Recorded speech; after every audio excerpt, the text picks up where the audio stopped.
So if you're American going into the bathroom and you're American coming out, what are you while you're in the bathroom? French. European. Oh, I like that one. I love a good groaner. All right. So, welcome to NoiseShark. Today, we are going to be doing another round of... What was the title that you came up with, Violet? The Diablo Discussions? Diablo Discussions, that's right. We're going to be having another episode I thought of... we settled on your mom. On my mom. You know, you never settle for my mom. All right. It's true. It always has to be somebody else's mother. So today, we are going to be discussing our most anticipated games that we're most excited for coming out. Doesn't matter if it's on Steam or Origin, or actually it does. I'll judge you if it's on Origin. Or an indie game that's just not, out on any of these markets. And playing a little bit of Diablo at the same time. So I'm going to go ahead and pop the Rift here, and I'll meet you guys inside. And as for games, what are you guys most excited about? Are there any games that have really caught your interest? There are two that I've been interested in. Mirror's Edge, second installment is coming out. And I don't know if you guys have heard about it, but Dreadnought. Dreadnought? What is Dreadnought? It's a third-person spaceship class-based fighter. Is this the one that is very similar to the play style of what game was it? Rebel Galaxy. Online? No, Rebel Galaxy, where you're playing a capital class ship, and it's all broadsides and missiles and just hyper epic space combat. Very similar. Oh yeah, but Dreadnought is an MMO. Really? So everyone has a different ship. So imagine taking... Oh god, horribly hurt. Your, Call of Duty, battle scenario stuff, and I have died. And then doing it with space battles. Everyone has a ship and needs to network to a certain goal. Ah, interesting. All right, That so sounds like the Star Wars game that I always wanted, right there. yeah, those big epic space battles. And one of the cool things, if I remember right, this is starting to come back to me a little bit. You said it was called Dreadnought, right? Yeah. Is there also planetary-based combat where you actually take Yes. your capital ships down onto a planet? The cool thing about it is with What the Rebel physics? Galaxy, it was 2D. There was only that plane that you could fly around on. Yeah. And all the ships could fly around you and go up and down. With this, you're using the entire field. So, you're flying an asteroid belt and on a planet, and looks really good. That is awesome. I think that's going to be a lot of fun to play, especially as an MMO. I don't think there are enough, this is my personal opinion, I don't think there are enough good space MMO games out there that really let you have that feel of capital spaceship combat. I don't think there's enough games in general that do that. Well, I was going to say, what do you mean you don't think there are enough? I can literally only think of one. Because Eve is arguably... it's Excel spreadsheet the game, right? Mm-hmm. The kind of gameplay we're talking about that's not Eve. Eve is very much a rock paper scissors kind of, this kind of ship and weapons versus this kind of ship and weapons. The only kind of online MMO, or I guess just even online Star Wars, the ship-based game like that I can think of is either a pirate-esque naval combat game or Star Trek Online.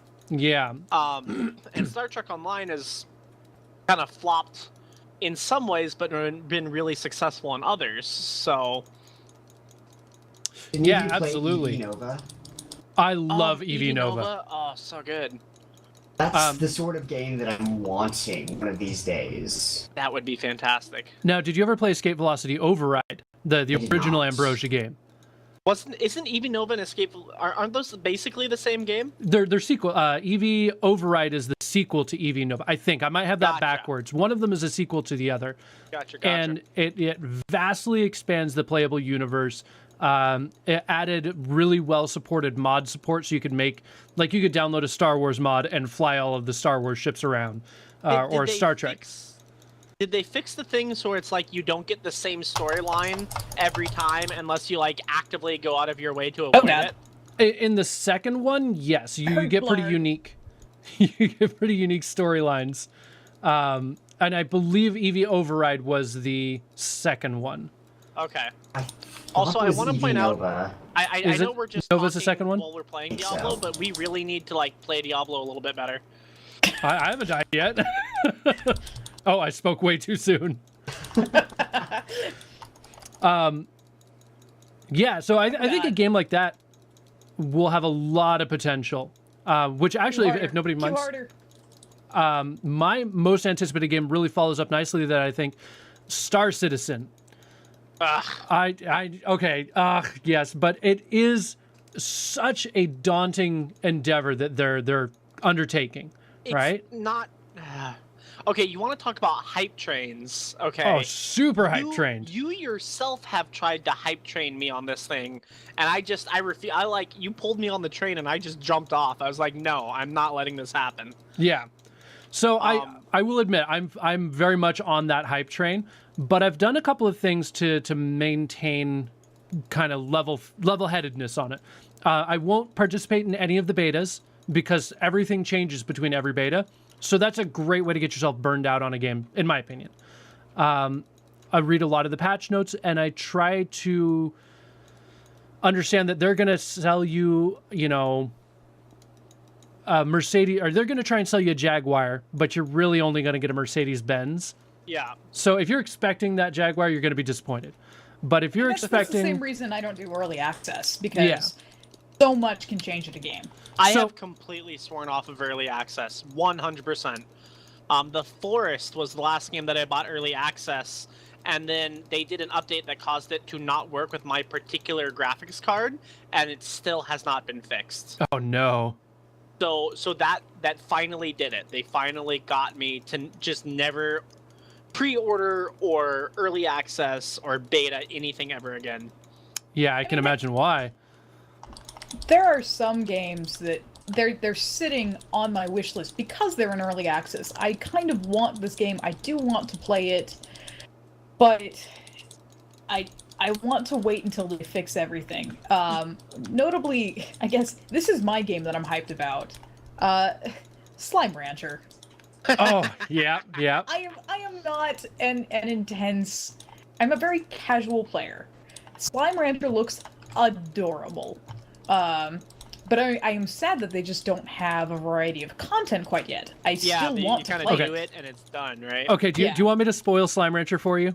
I already watched your YouTube video about Slime Rancher. I stopped before I spoiled it. So I've played it since then, and I've got some opinions and some observations on the game that may or may not assist you in whether or not you decide to get it. But I'm going to ask you ahead of time if you would like that or not, or if I can just shut up over here.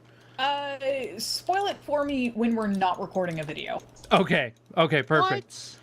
It's one of those of what I would love, and you should totally do this, NoiseShark, is all the games we're talking about should be linked in the description. Oh, absolutely. So people can share the hype that we have for these games. Absolutely. Now, we're all very different gamers. And it's weird that I even have hype for a game, because I've become so tight with my time between my crafting and my gaming that it just turns into I follow trends and go, okay, once in a while I'm gonna check my Steam queue and see what's hip right now. But other than that, I am usually very late on the hype train. I'm like at the tail end.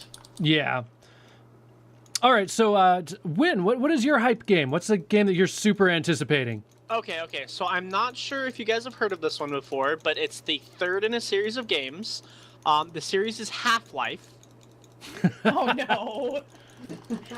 Okay, so do you follow all of the rumors on these things and Jesus, like no. the VNN? That was just a joke. But go ahead. Okay, so there's a channel that I watch called the Valve News Network, and their whole thing is just following the stuff that's coming out of Valve. And there's a ton of episodes there that are talking about how so like for example, the Oculus Rift support demo for Portal 2. Inside of all of the DLL files for that is a bunch of references to Half-Life 3 and Left 4 Dead 3. Well, haven't they done this before though with their games where they've had like a picture named this thing and then it's just nothing ever comes of it? It's possible. I don't actually follow it that closely. It's kind of serendipitous that I happened to come across that before this episode here. So since we've defeated this Rift, guys, before we continue on here, why don't we head back to town and close it and open up a new one? Sounds good. Mm-hmm. Oh, wait. We're not going to go to Tormented Illusion 2? We don't have to though, because we won't spawn another Rift Guardian. Oh, gotcha. Yep, I'm cool to just dump my inventory and All take right, off again. let's head on back to town portal, and win. So in all seriousness, there's a little game I played, a little indie game a while back called Space Pirates and Zombies. Are you guys familiar with this at all in any way, shape, or form? Yes. I'm not. Sorry, say that one again. Space Pirates and Zombies. That's Oh, Spaz. Yeah, Spaz. Okay, so by that answer, I guess I can assume that you are familiar with it. Spaz 2 has been in the works for a while now, and I am really, really, really excited for it. But the reason why I'm really excited for it is because... Oh, okay, so I guess Spaz, for those of you that don't know, Space Pirates and Zombies. It's a 2D galaxy-spanning like story where you play a bunch of rebels that know this secret thing that is going to save the galaxy, and then you're fighting everybody to try to make that happen, to save the world. And the zombies that is referenced in there are these like space zombies, and they slowly take over your ship and yada yada yada. But so Spaz 1 was this 2D top-down, kind of 3D but not actually 3D. Mm-hmm. Spaz 2 is supposed to be 100% 3D. Okay. You're going to have a very small up and down movement that you can move, kind of like Homeworld. Where Homeworld is more or less on a single plane, but the ships will move up and down still. Yeah. You'll have that with Spaz 2, but the Spaz 2 looks literally like a 3D realization of the first Spaz game.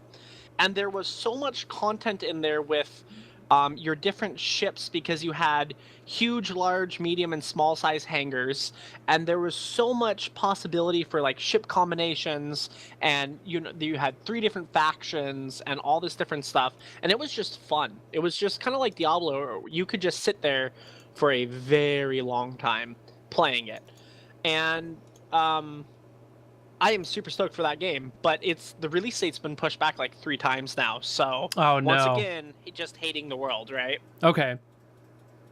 Oh my goodness, guys. Oh my goodness. Come on in. What is God. this? Aaron, what have you done to us? We got Whimsyshire. Oh, it's Jesus a happy Christ. little cloud. Vi, wow. Vi, where are you? Yay! Oh, Jesus, I'm running. Why? Because they look terrifying. They are pretty terrifying. So anyway, yeah, Spaz. Very, very, very excited for that. Okay. So you said that it's been pushed back many, many times, right? Well, the Spaz team is 2 people. Okay. Yeah, The it's Spaz one of team is one 2 of those. people? Wow. It's 2 people. Did you not know that, Vi? No, I did not know that. It is I know of 2 Spaz because people. it's sitting in my Steam library for me to play eventually. Yeah, you should really jump on that. It is fun. Okay. So I've got a question for everyone here. Now that we've kind of talked about our most anticipated games, there's a trend that I've been seeing I've got a lot of games that I'm adding to my wish lists on Steam for kind of early access or greenlight games. Vi, kind of like you said, I really want to keep an eye on them. And one of the things that I've noticed is a lot of these games that are coming out that are super hyped up. Everybody's on the hype train.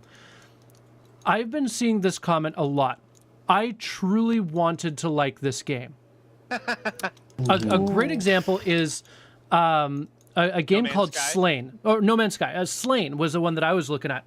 It is a kind of a Castlevania 2D side scroller that is, for those of you who don't know, I'm kind of a metalhead. I like, heavy metal music. And this game was all about basically death clock in that Castlevania style game. So you played a Norse, metalhead, like your idle animation was windmilling. And even people who weren't really into that kind of genre music, the game looked just freaking awesome. Came out, the looks were great, but the gameplay was apparently just atrocious. And absolutely the worst controls. You couldn't redefine any of them. Everything was sluggish. Oh, Jesus, the music was repetitive. So it was like you had this bitchin' metal soundtrack, but it played the same 30 seconds over and over and over. What do you think about developers doing these kind of things? A great example with No Man's Sky would be, the 1-to-1 ratio and instancing, where it takes forever to find anything, and then as soon as you get there, you lose it. Well, so I'll start us out. The thing here is that no matter what game you have, right, you're going to have limitations. Every hour you spend making the game prettier is an hour of less time you spend balancing the mechanics, or even making a combat system or a faction system, right? You literally have to divvy your time up. And I feel I truly wanted to like this game is kind of just a product of our hyperbole that we have in the society, where it's like it's going to be the best thing ever. But I feel like it's the new it was good, but right, that's really all that I really wanted to like this game was, is that you got on the hype train early, you wanted to like it, and it was good, but so that particular expression doesn't really bother me at all.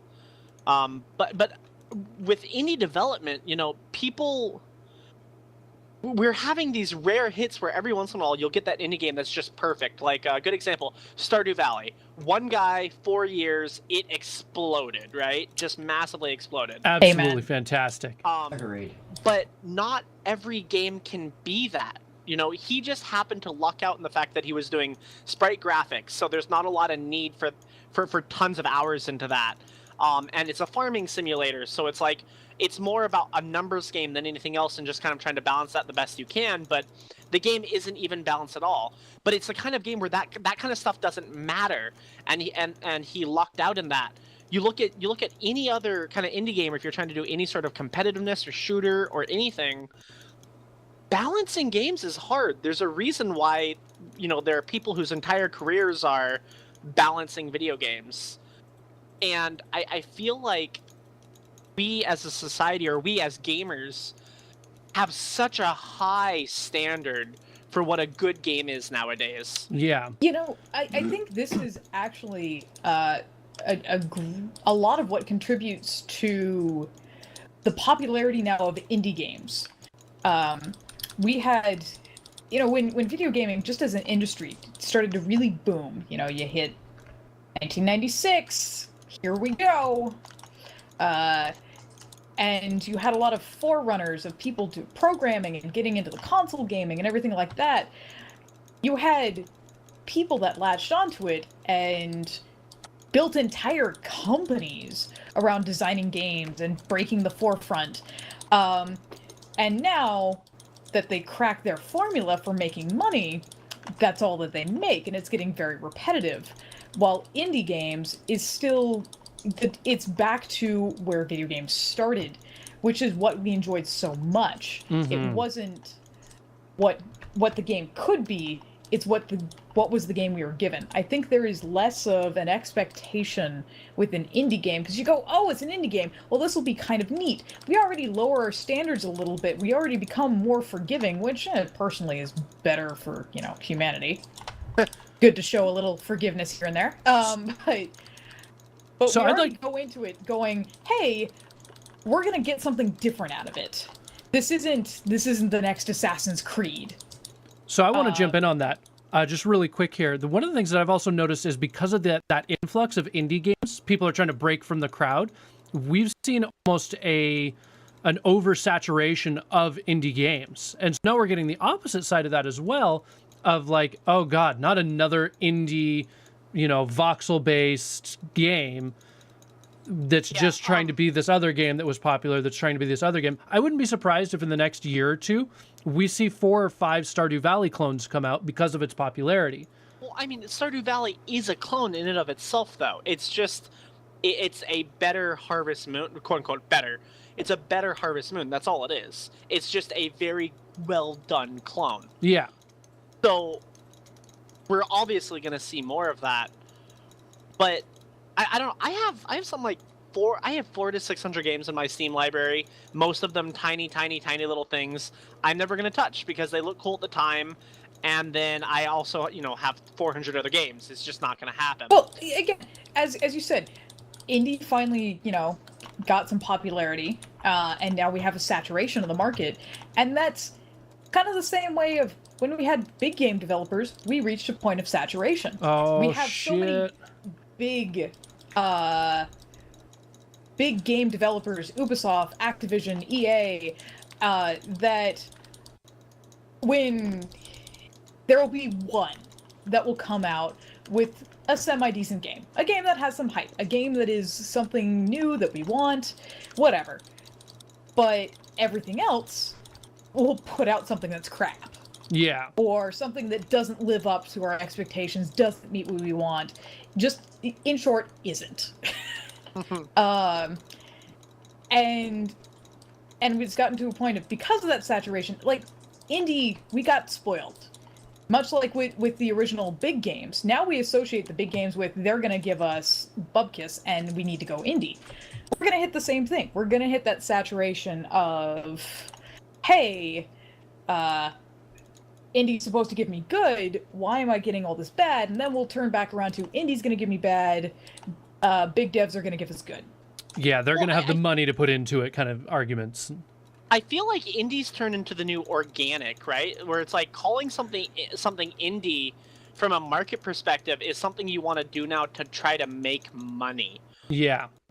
It's like, oh, but it's indie, and that's being used as an excuse about maybe why it might not quite be as good. It's it's almost like people are using it as an excuse, and that bothers me a lot.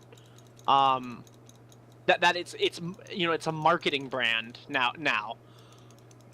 Because you'll see big developers or people from big studios drop off and say, "Oh, I'm gonna make an indie game," or like the clones that aren't clones. Like, what was the Mega Man clone? I don't recall the name of it. Oh man, because Capcom hasn't been giving anybody Mega Man, so they made like a Rock Hero or something like that, and it turned out to be but it was going to be this big thing because it was going to return us to the glory of Mega Man's roots and yada yada. Yeah. Oh, don't stand in that. Whoops, I'm dead. Gotcha. Thank you. But yeah, I do think that the indie is being used as kind of a, like you said, organic title, where it might not necessarily be true to what the game development actually is. Oh, Jesus, guy. Yeah, we're having some trouble with this one. Yep. Oh, God. Get him, guys. I slowed him the best I can. Anybody else have anything they want to say about this?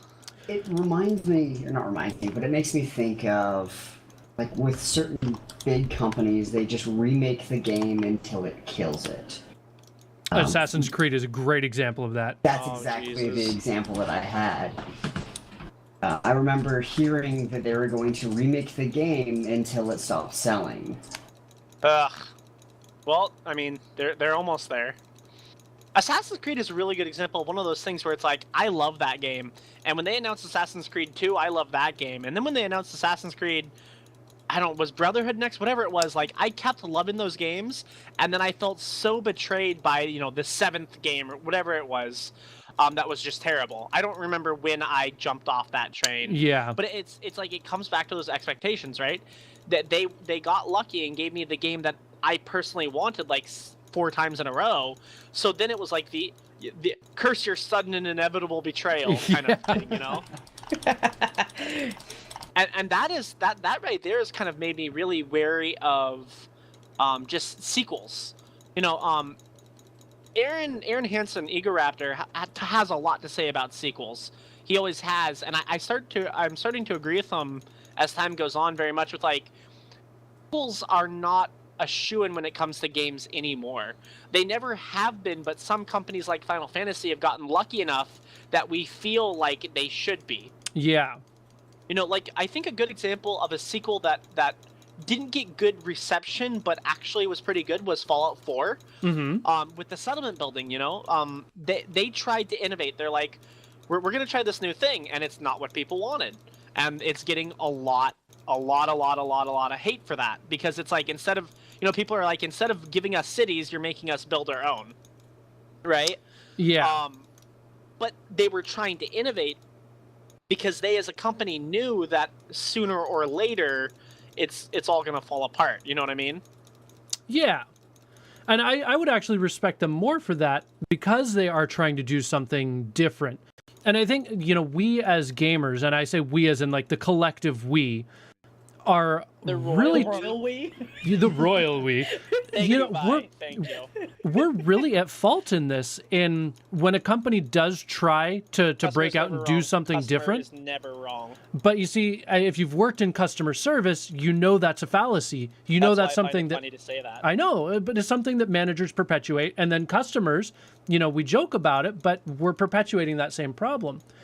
So next time we play a game that they tried to do something that's different, you know, we got to look at that and go, wow, well, they tried to do something different, didn't pan out this time, but hey, hats off to them for trying something different. It's not, you know, Madden insert year here, or Need for Speed insert whatever number they're on now, or Assassin's Creed, you know, how many generations until we're playing the modern day. Oh, they stopped putting numbers on them. And yeah, and that's kind of a sign, like, you know, okay, if it's Assassin's Creed 7, you know, you can really see how far that's gone. Versus when they start calling it Brotherhood or the Black Flag, like, you know, okay, now you're you know, yeah, you're telling a little bit about the game, but you're also avoiding the numerical context of how many times have you remade this game. Well, I feel like Final Fantasy is a good example of, like, this weird kind of mishmash where they have, you know, their numbered games 1, 2, 3, 4, 5 to infinity, but then they also have all of those side games where, like, when they've gone really experimental. Yeah. A good example is Mystic Quest. I loved it. Or Crystal Chalice. Tactics. Tactics. Like, Yes, tactics. you know, I think Final Fantasy kind of nailed it, where they're like, look, we have our formula, we're gonna do the formula, but now that we want to experiment, let's name it something else, right? Like, we're going to be very obvious about the fact that this is not the formula as stated. Who's the overarching company that does Final Fantasy? Oh, jeez. That's my answer for you. Oh, jeez. Yeah, I don't play it enough to know. I mean, because I'm just curious if that is a trend that exists. If it's just the Final Fantasy developers, if they are their own, or if this game somebody closed the rift. Who closed the rift? I don't know. I did not do the thing. It Butt might have been face. me. Square Enix. That's right. Phoenix. I'm just curious if across Phoenix's other games, if they followed that same trend of That is pretty fascinating. I never even gave that any thought. because, like you said, Final Fantasy, they took a formula, and even when you look at their base game from the low numbers all the way up to the high numbers, the game did change. Oh, yes, quite a lot. So they built upon a formula, and it wasn't always good, but that didn't stop them from doing other things. And then they used all that hype of, hey, here's our good games. And I don't think they did it necessarily to say, here's our good games, we're going to use them to sell others, like Assassin's Creed did. I think it was just simply the developers are like, we want to try something, can we use this name to help promote it? So I am curious if they took that same stance with other games they develop. That's a pretty good question. I don't have an answer for you. Yeah, I personally have not played a lot of Square Enix games. So for me, the RPG. Sorry, let me travel back in time and make sure I was born to, the CEO of one of the companies. Sorry, go ahead, Aaron. I haven't played a lot of their games, but I feel like they are a large enough, old enough company that has maintained a pretty good name. I would be willing to bet that, yes, they have applied or a similar formula to it. I'm trying to think. They also did... what else did they do? Did they do the Tomb Raider series? Was that Square Enix? At this point, I think we're going to start making things up. Why, yes, I believe they did the let's just subterranean adventure game. So I'm actually Googling them right now. Oh, well, fine then. To see what game lines they have. I would rather just make giant assumptions until we all burn, I'm cool with that, just until the internet flames us. Yes. But I like being rare. I don't want to be well done. Square Enix did Hitman. They did all of the Hitman? I'm looking on their website right now. Well, I mean, you can't trust them. They're going to talk themselves up. Yeah. Well, no, just their game lines. So their game lines, they did Hitman, Final Fantasy, Just Cause 3, Deus Ex, the Life is Strange series, which that is a freaking phenomenal game. Really? Yeah. That was wow. I mean, again, touching on what they did with Final Fantasy, they kind of did the same thing with Just Cause 3. They had a formula, but they built upon it. Yeah. The shenanigans of Just Cause 3 are they're wonderful. Yeah. So anyways, I think we should wrap this episode up here. We're getting pretty long on the timeline here. So I'd like to thank you all again for joining us. LilVioletVixen, Wwyynn, and Osmodeus. Once again, it's as always a pleasure. Don't forget to drop a like, comment, and subscribe. And as always, the links to all of the co-host channels will be down below. Make sure you hop on over there, take a look, and also leave a like, comment, and subscribe for them as well. And you fine folks have a good one. Blah, blah. Words. Good night, guys. See ya.